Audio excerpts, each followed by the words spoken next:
لك الحمد يا الله والصلاة والسلام عليك يا رسول الله.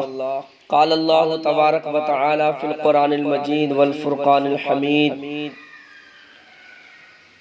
قل إن صلاتي ونسكي ومحياي ومماتي لله رب العالمين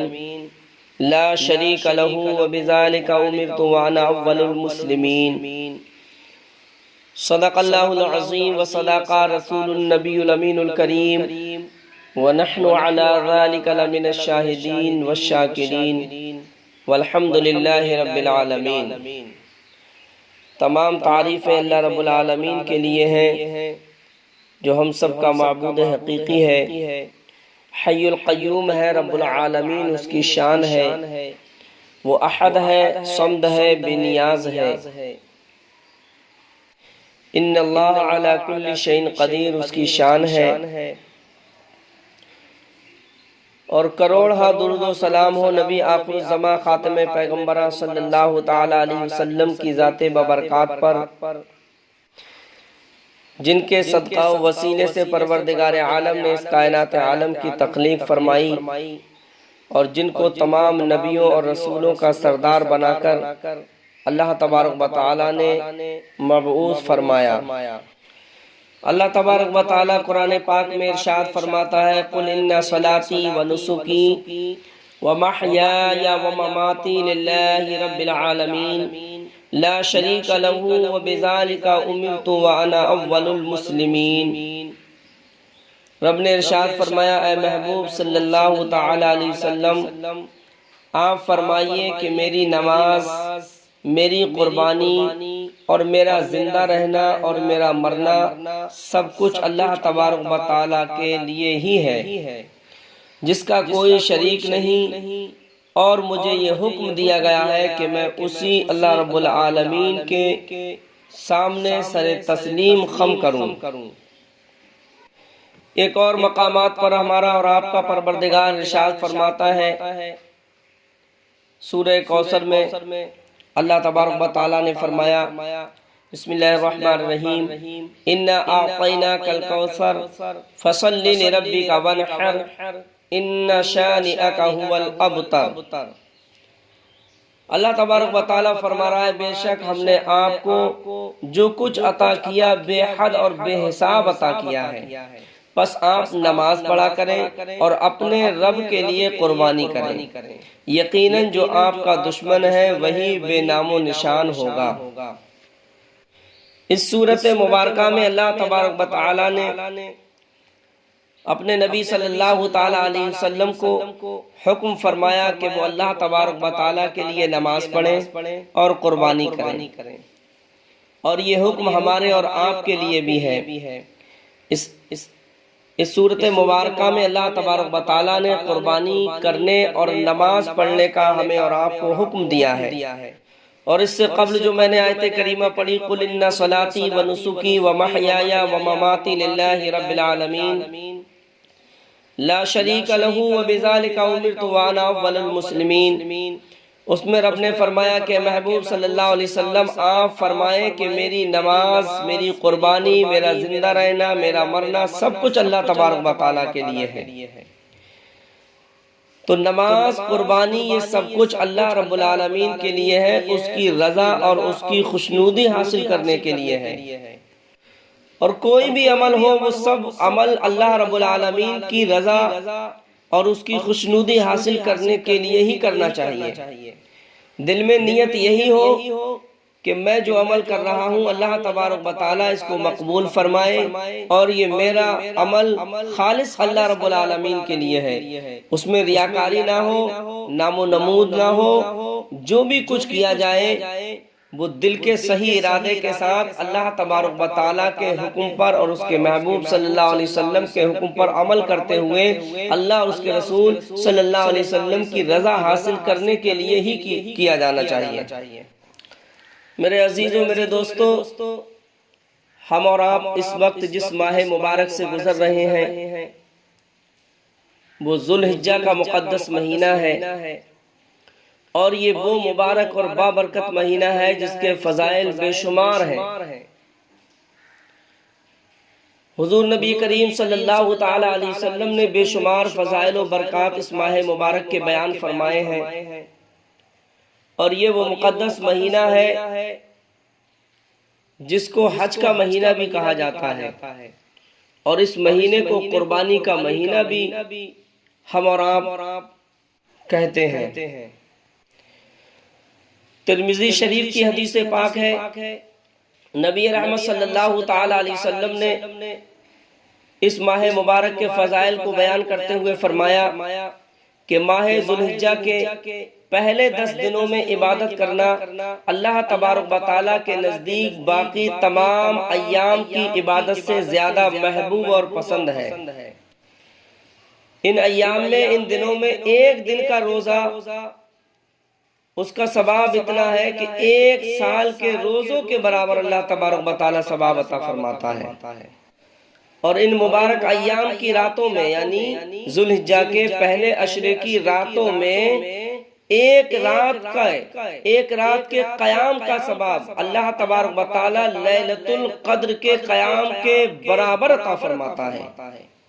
یعنی کہ لیلۃ القدر جو رمضان المبارک کے آخری عشرے میں آتی ہے، اس رات میں قیام کرنا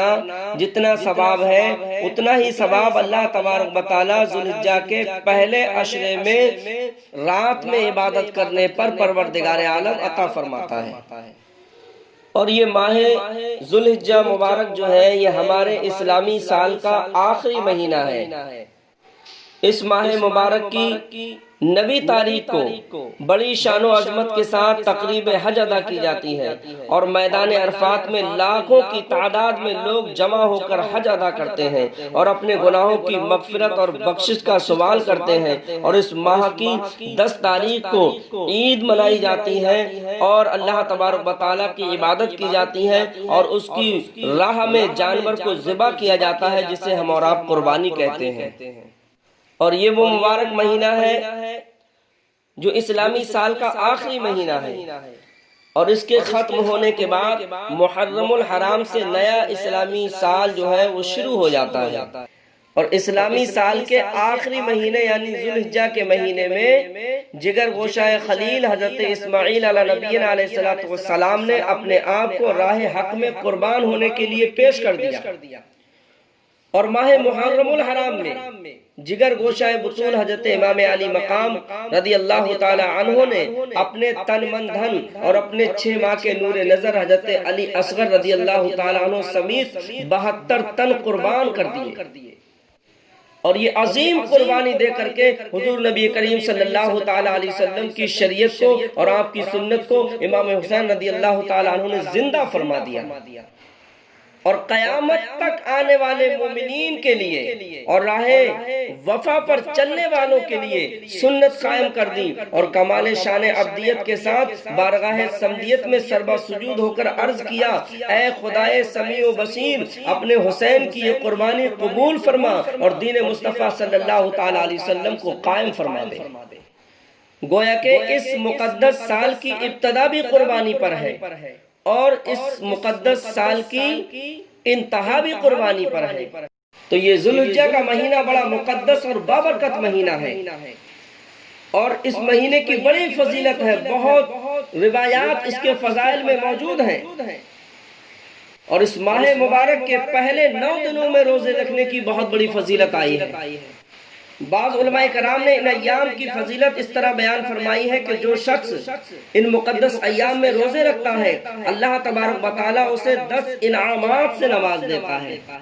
اللہ تعالیٰ اسے 10 انعامات عطا فرماتا ہے۔ نمبر 1، اس کی عمر میں اللہ تبارک و تعالیٰ برکت پیدا فرما دیتا ہے۔ نمبر 2، اس کے مال میں پروردگار عالم اضافہ فرماتا ہے۔ اور نمبر 3، اس کے اہل و عیال کو پروردگار عالم ہر قسم کی مصیبت سے محفوظ فرما لیتا ہے۔ اور نمبر 4، اللہ تبارک و تعالیٰ اس کے گناہوں کو معاف فرما دیتا ہے، گناہوں کو مٹا دیتا ہے۔ اور نمبر 5، رب تبارک و تعالیٰ اس کی نیکیوں کو دگنا بڑھا دیتا ہے۔ اور نمبر 6 پروردگار عالم اس کے لیے موت کے سکرات میں آسانی پیدا فرما دیتا ہے، اور نمبر 7 اللہ تبارک و تعالی اس کی قبر کو منور فرما دیتا ہے، قبر سے تاریکی کو، اندھیرے کو دور فرما کر کے قبر میں روشنی پیدا فرما دیتا ہے، اور نمبر 8 اس کی فضیلت یہ ہے کہ اللہ تبارک و تعالی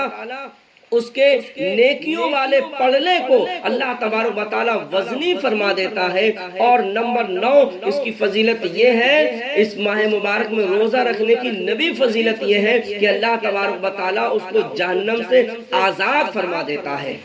اور 10ویں فضیلت اس کی یہ ہے کہ اللہ تبارک و تعالی اس کے درجات کو بڑھا دیتا ہے، اور بلند مقام پر پہنچنے کی اللہ تبارک و تعالی اسے توفیق عطا فرماتا ہے۔ گویا کہ یوں کہیے اللہ تبارک و تعالی اس ماہ مبارک میں 9 دن کے روزے رکھنے والے کو پروردگار عالم نیکیوں کی توفیق عطا فرماتا ہے، نیک کام کی توفیق عطا فرماتا ہے، نماز کی توفیق عطا فرماتا ہے، روزہ رکھنے کی توفیق عطا فرماتا ہے، تلاوت قرآن کی توفیق عطا فرماتا ہے، حسن سلوک کی توفیق عطا فرماتا ہے، اور اللہ تبارک و تعالی گناہوں سے بچنے کی توفیق عطا فرماتا ہے۔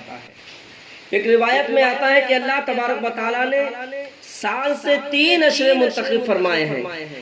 نمبر 1 رمضان شریف کا آخری عشرہ، جس میں اللہ تبارک و تعالیٰ نے لیلۃ القدر کو رکھا ہے، جس میں پروردگار عالم بے حساب گناہگاروں کو جہنم سے آزاد فرماتا ہے، جس میں اللہ تبارک و تعالیٰ رحمتوں کا نزول فرماتا ہے، برکتوں کا نزول فرماتا ہے، وہ پہلا عشرہ رمضان المبارک کا آخری عشرہ ہے۔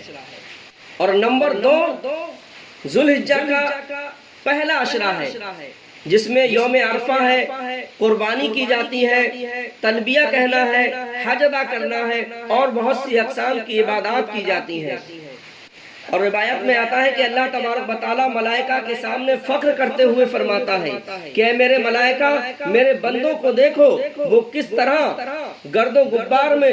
لتھڑے ہوئے آ رہے ہیں تاکہ وہ اللہ تبارک و تعالیٰ کی برکت حاصل کریں۔ اے ملائکہ تم گواہ ہو جاؤ، میں نے ان تمام کی بخشش و مغفرت فرما دی ہے۔ اور تیسرا عشرہ جو رب نے 3 عشرے منتخب کیے، اس میں تیسرا عشرہ جو ہے وہ محرم شریف کا پہلا عشرہ ہے، جس میں عاشورہ کے دن کی برکات ہے، اور علماء کرام فرماتے ہیں کہ اگر کوئی شخص یہ نظر مانے کہ میں سال کے افضل ایام میں روزے رکھوں گا، رمضان شریف کے بعد سال کے افضل دنوں میں روزے رکھوں گا، تو اس کو چاہیے کہ وہ ذوالحجہ کے پہلے عشرے میں روزہ رکھے، اور اللہ تبارک و تعالیٰ اس کے لیے 60 سال کے روزوں کا ثواب عطا فرما دیتا ہے، اور پروردگار عالم اسے اپنے عبادت گزار بندوں میں شامل فرما لیتا ہے۔ اور ایک حدیث پاک میں آتا ہے، ذوالحجہ کے فضائل کو بیان کرتے ہوئے نبی رحمت صلی اللہ تعالیٰ علیہ وسلم نے ارشاد فرمایا، حضرت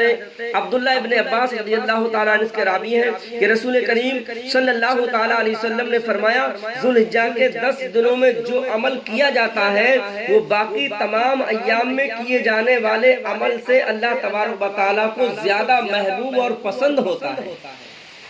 اور ایک حدیث پاک میں آتا ہے، ہمارے اور آپ کے پیارے آقا محسن آقا رحمت للعالمین آقا صلی اللہ تعالیٰ علیہ وسلم نے ارشاد فرمایا، جو شخص ذوالحجہ کے آخری دن اور محرم کے پہلے دن روزہ رکھتا ہے تو گویا کہ اس نے گزشتہ سال کا اختتام اور آئندہ سال کا آغاز روزے سے کیا ہے، تو اللہ تبارک و تعالیٰ اس کے اس عمل کو اس کے 50 سال کے گناہوں کا کفارہ بنا دیتا ہے، یعنی اللہ تبارک و تعالیٰ اس کے 50 سال کے گناہوں کو اس عمل کے صدقے میں معاف فرما دیتا ہے۔ تو میرے عزیزوں، میرے دوستوں، یہ بڑا مبارک اور بابرکت مہینہ ہے، اس کے فضائل اور اس کے برکتیں، اس کے کمالات بے شمار ہیں۔ یہی وہ مقدس مہینہ ہے کہ جس مہینے کو اللہ تبارک و تعالیٰ نے اپنے گھر خانہ کعبہ کے طواف کے لیے چنا ہے۔ اس ماہ مبارک میں لوگ اللہ تبارک و تعالیٰ کے گھر کا طواف کرتے ہیں، خانہ کعبہ کا حج کرتے ہیں، حج کے لیے جاتے ہیں۔ وہ مقدس خانہ کعبہ جس کو دیکھنے کے لیے ہر مسلمان بے چین اور بے قرار رہتا رہتا ہے، اللہ تبارک و تعالیٰ اسی ماہ مبارک میں ان مومن مسلمانوں کو جن کو اللہ تبارک و تعالیٰ توفیق عطا فرماتا ہے، اپنے گھر کا دیدار نصیب فرماتا ہے، اپنے گھر کے طواف کا موقع عطا فرماتا ہے، اور اپنے پیارے حبیب صلی اللہ تعالیٰ علیہ وسلم کے روضہ مبارک کا دیدار نصیب فرماتا ہے۔ تو میرے عزیزوں، اس ماہ مبارک کو حج کا مہینہ بھی کہتے ہیں، اور اس کو قربانی کا مہینہ بھی کہتے ہیں، اس کو عید الاضحیٰ کا مہینہ بھی کہا جاتا ہے۔ اس ماہ مبارک میں اللہ تبارک و تعالیٰ کے بندے اس کی راہ میں مخصوص جانور کو ذبح کر کے اللہ تبارک و تعالیٰ کا قرب حاصل کرتے ہیں۔ اس مقدس مہینے میں قربانیاں کی جاتی ہیں، اور اللہ تبارک و تعالیٰ نے اس کا حکم قرآن مجید میں فرما دیا ہے۔ جیسا کہ میں نے پہلے آیت کریمہ تلاوت کی، رب ارشاد فرماتا ہے قُلْ إِنَّ صَلَاتِي وَنُسُكِي وَمَحْيَايَ وَمَمَاتِي لِلَّهِ رَبِّ الْعَالَمِينَ لا شریک لہ وبذالک امرت وانا اول المسلمین۔ اللہ تبارک و تعالیٰ نے ارشاد فرمایا، اے میرے حبیب صلی اللہ علیہ وسلم، آپ فرمائیے میری نماز، میری قربانی، میرا زندہ رہنا اور میرا مرنا سب کچھ اللہ تبارک و تعالیٰ کے لیے ہے، جس کا کوئی ساتھی اور اس کا کوئی شریک نہیں، اور مجھے حکم دیا گیا ہے کہ میں سب سے پہلے حکم الہی کے سامنے سر تسلیم خم کرنے والوں میں سے ہوں۔ میرے عزیزوں، میرے دوستو، قربانی اللہ تبارک و تعالیٰ کی ایک عبادت ہے جو اللہ تبارک و تعالیٰ نے صاحب نصاب پر واجب فرمائی ہے۔ قربانی کا عرفی اور شرعی معنی یہ ہے کہ 10ویں ذوالحجہ کو سنت ابراہیم علیہ نبی علیہ السلام کے مطابق عمل کرتے ہوئے قربانی کا مخصوص جانور ذبح کیا جائے، اور اس سنت پر عمل پیرا ہونے کا حکم امت محمدیہ صلی اللہ تعالیٰ علیہ وسلم کو بھی اللہ تبارک و تعالیٰ نے دیا ہے۔ اللہ ارشاد فرماتا ہے سورہ کوثر میں، فَصَلِّ لِرَبِّكَ وَانْحَرْ، اے محبوب صلی اللہ تعالیٰ علیہ وسلم، آپ اپنے رب کے لیے نماز پڑھیں اور قربانی ذبح کیا کریں۔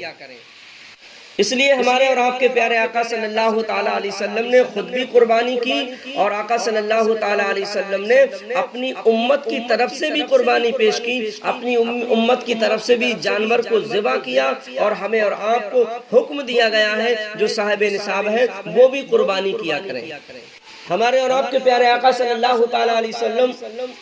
عید کے دن قربانی فرماتے،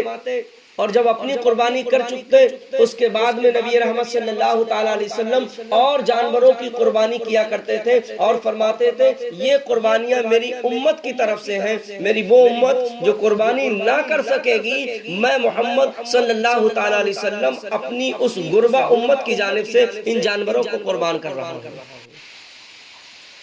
اور یہ قربانی کیا ہے؟ صحابی رسول حضرت زید ابن ارقم رضی اللہ تعالیٰ عنہ روایت کرتے ہیں، آپ فرماتے ہیں قال اصحاب رسول اللہ صلی اللہ تعالیٰ علیہ وسلم، یا رسول اللہ صلی اللہ تعالیٰ علیہ وسلم ما هذه الاضاحی، قال سنت ابیکم ابراہیم علیہ السلام، قالوا فما لنا فیہا یا رسول اللہ صلی اللہ تعالیٰ علیہ وسلم، قال بكل شعرۃ حسنہ، قالوا فالصوف یا رسول اللہ صلی اللہ تعالیٰ علیہ وسلم، قال بكل شعرۃ من الصوف حسنہ۔ حضرت زید ابن ارقم رضی اللہ تعالیٰ عنہ فرماتے ہیں کہ اصحاب رسول صلی اللہ تعالیٰ علیہ وسلم نے رسول کریم صلی اللہ تعالیٰ علیہ وسلم سے دریافت فرمایا، اے اللہ کے پیارے حبیب صلی اللہ تعالیٰ علیہ وسلم، یہ قربانی کیا ہے؟ تو نبی رحمت صلی اللہ تعالیٰ علیہ وسلم نے فرمایا، یہ تمہارے باپ، تمہارے جد امجد ابراہیم خلیل اللہ علی نبی علیہ السلام کی سنت ہے۔ نبی رحمت صلی اللہ تعالیٰ علیہ وسلم کے پیارے صحابی دریافت فرماتے ہیں، اے اللہ کے پیارے حبیب صلی اللہ تعالیٰ علیہ وسلم، اس میں ہمارے لیے کیا ہے؟ تو نبی رحمت صلی اللہ تعالیٰ علیہ وسلم فرماتے ہیں، تمہارے لیے ہر بال کے بدلے 10 نیکیاں عطا کی جاتی ہیں۔ تو صحابہ کرام علیہم الرضوان نے عرض کیا، یا رسول اللہ صلی اللہ تعالیٰ علیہ وسلم، اور اس کی اون کا کیا حکم ہے؟ تو نبی رحمت صلی اللہ تعالیٰ علیہ وسلم نے فرمایا، اون کے ہر بال کے بدلے میں بھی اللہ تبارک و تعالیٰ 10 نیکیاں عطا فرماتا ہے۔ اور اسی طرح قربانی کے فضائل و برکات بیان کرتے ہوئے حضرت علی رضی اللہ تعالیٰ عنہ اس کے اجر و ثواب کو بیان فرماتے ہوئے فرماتے ہیں کہ جو شخص قربانی کرنا چاہتا ہے اور پھر جب وہ قربانی کا جانور خریدنے کے لیے گھر سے نکلتا ہے تو اللہ تبارک و تعالیٰ اسے ہر قدم کے بدلے 10 نیکیاں عطا فرماتا ہے، اور اللہ تبارک و تعالیٰ اس کے نامہ اعمال سے 10 گناہوں کو مٹا دیتا ہے، اور اللہ تبارک و تعالیٰ اس کے 10 درجات کو بلند فرما دیتا ہے۔ اور حضرت علی رضی اللہ تعالیٰ عنہ فرماتے ہیں کہ جب وہ اس جانور کو خریدنے کے متعلق جانور کے مالک سے گفتگو کرتا ہے تو اللہ تبارک و تعالیٰ اس کی گفتگو کو، اس کے کلام کو، اس کی بات چیت کو اپنی تسبیح میں شمار فرما لیتا ہے۔ اور حضرت علی رضی اللہ تعالیٰ عنہ فرماتے ہیں کہ جب وہ اس کی قیمت کو ادا کرتا ہے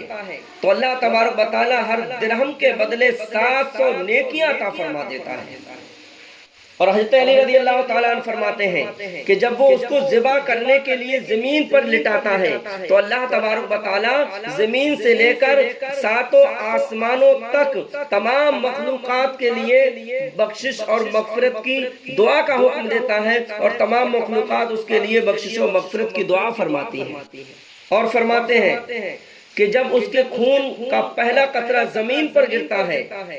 تو اللہ تبارک و تعالیٰ اس کے گناہوں کو معاف فرما دیتا ہے، اور خون کے ہر قطرے کے بدلے میں اللہ تبارک و تعالیٰ 10 فرشتے پیدا فرماتا ہے، اور جو فرشتے پیدا ہوتے ہیں وہ قیامت تک اس کے لیے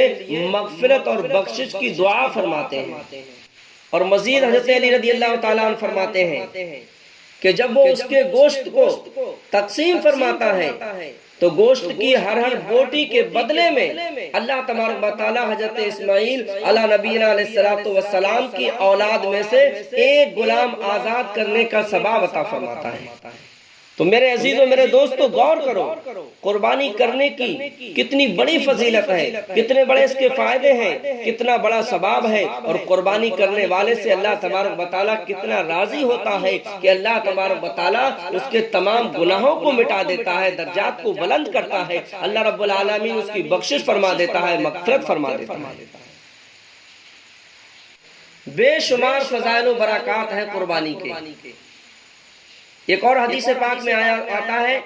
حضرت انس رضی اللہ تعالیٰ عنہ اور حضرت علی رضی اللہ تعالیٰ عنہ روایت کرتے ہیں کہ نبی کریم صلی اللہ تعالیٰ علیہ وسلم نے فرمایا کہ جب لوگوں کو قیامت کے دن قبروں سے اٹھایا جائے گا تو اللہ تبارک و تعالیٰ ملائکہ کو حکم فرمائے گا کہ اے میرے ملائکہ اس بات کا خیال رکھنا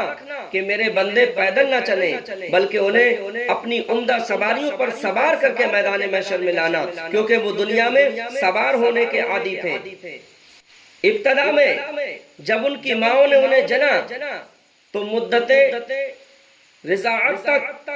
وہ ان کی سواریاں رہیں، یعنی ان کی ماں ان کی سواریاں رہیں، اور جب وہ کچھ بڑے ہو گئے تو ان کے والدین کی گردنیں ان کی سواریاں بنی رہیں۔ اس کے بعد جب وہ اور بڑے ہو گئے تو گھوڑے اور کھچر ان کی سواریاں بنے رہے، اور سمندر میں اور دریاؤں میں کشتیاں ان کی سواریاں بنی رہیں۔ تو اے میرے فرشتوں، اب میرے بندے جب قبر سے اٹھے تو انہیں پیدل نہ چلنا پڑے بلکہ ان کے وہ جانور جو انہوں نے دنیا میں میری راہ میں قربان کیے، ان جانوروں کو ان کی قبروں پر لے جا کر کے کھڑا کر دو تاکہ میرے بندے ان جانوروں پر سوار ہو کر کے میری بارگاہ میں آئے۔ تو میرے بھائیوں، جو جانور ہم اللہ کی راہ میں قربان کرتے ہیں، یہ جانور ہماری سواریوں کے لیے پیش کیے جائیں گے، اور ہم ان پر سوار ہو کر کے اللہ تبارک و تعالیٰ کی بارگاہ میں حاضر ہوں گے، میدان محشر میں پہنچیں گے۔ اور اللہ کتنا کریم ہے، رب ارشاد فرماتا ہے یوم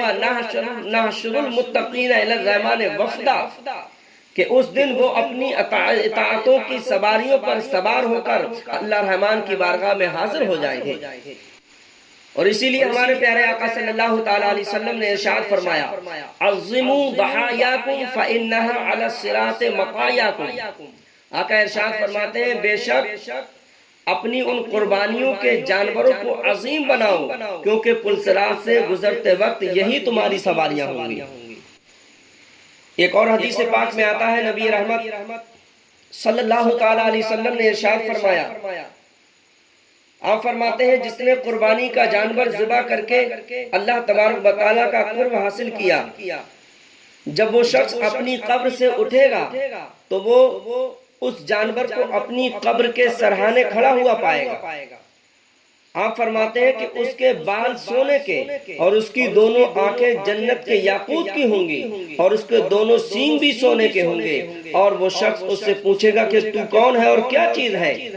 میں نے تجھ جیسا حسین و جمیل اس سے پہلے کبھی نہیں دیکھا۔ تو وہ جانور جواب دے گا میں تیری وہ قربانی ہوں جو دنیا میں تو نے اللہ تبارک و تعالیٰ کی راہ میں قربان کی تھی اور اللہ کی رضا حاصل کی تھی۔ پھر وہ جانور اس سے کہے گا کہ آ میری پشت پر سوار ہو جا۔ وہ شخص اس کی پشت پر یعنی اس کی پیٹھ پر سوار ہو جائے گا اور وہ جانور اسے اٹھائے ہوئے آسمان اور زمین کے درمیان سے گزرتا ہوا عرش الہی کے سائے تک اسے لے کر کے چلا جائے گا۔ سبحان اللہ۔ اسی لیے ہمیں حکم دیا گیا ہے کہ قربانی کا جانور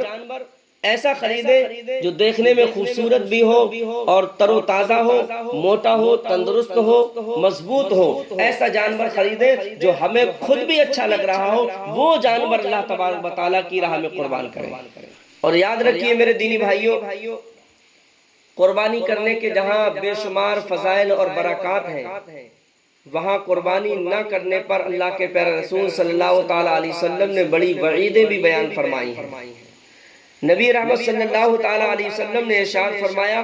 کہ جو شخص خوشحال ہو یعنی صاحب نصاب ہو اور وہ قربانی نہ کرے تو اللہ کے رسول فرماتے ہیں وہ خواہ یہودی ہو کر کے مرے یا نصرانی ہو کر کے مرے، اللہ تبارک و تعالیٰ کو اس کی کوئی پرواہ نہیں۔ یعنی آپ فرماتے ہیں جو قربانی نہ کرے باوجود خوشحال ہونے کے، استطاعت رکھنے کے، قربانی نہ کرے تو اللہ کے حبیب فرماتے ہیں وہ کسی بھی حال میں مرے، چاہے کافر ہو کر مرے، یہودی اور نصرانی ہو کر کے مرے، اللہ رب العالمین کو اس کی کوئی پرواہ نہیں۔ اور دوسری روایت میں میرے آقا صلی اللہ تعالیٰ علیہ وسلم نے بیان فرمایا ہے کہ جو شخص صاحب استطاعت ہونے کے باوجود قربانی نہ کرے تو نبی رحمت صلی اللہ تعالیٰ علیہ وسلم فرماتے ہیں وہ ہمارے عیدگاہ کے قریب بھی نہ آئے۔ اور ایک حدیث پاک میں آتا ہے نبی کریم صلی اللہ تعالیٰ علیہ وسلم ارشاد فرماتے ہیں جو شخص ہماری نماز یعنی عید کی طرح نماز پڑھے، جس طریقے سے ہم نماز عید ادا کرتے ہیں اس طریقے سے عید کی نماز پڑھے اور ہماری قربانی کی طرح قربانی کرے تو نبی کریم صلی اللہ تعالیٰ علیہ وسلم فرماتے ہیں وہ ہم میں سے ہے۔ اور جو شخص باوجود مالدار ہونے کے، صاحب نصاب ہونے کے، ہماری نماز کی طرح نماز نہ پڑھے اور ہماری قربانی کی طرح قربانی نہ کرے، نبی کریم صلی اللہ علیہ وسلم فرماتے ہیں وہ ہم میں سے نہیں ہے۔ اور میرے آقا صلی اللہ تعالیٰ علیہ وسلم کا یہ بھی فرمان عالی شان ہے، آقا ارشاد فرماتے ہیں میری امت کے بہترین لوگ، اچھے لوگ وہ ہیں جو قربانی کرتے ہیں اور میری امت کے شریر لوگ، برے لوگ قربانی سے بچتے ہیں۔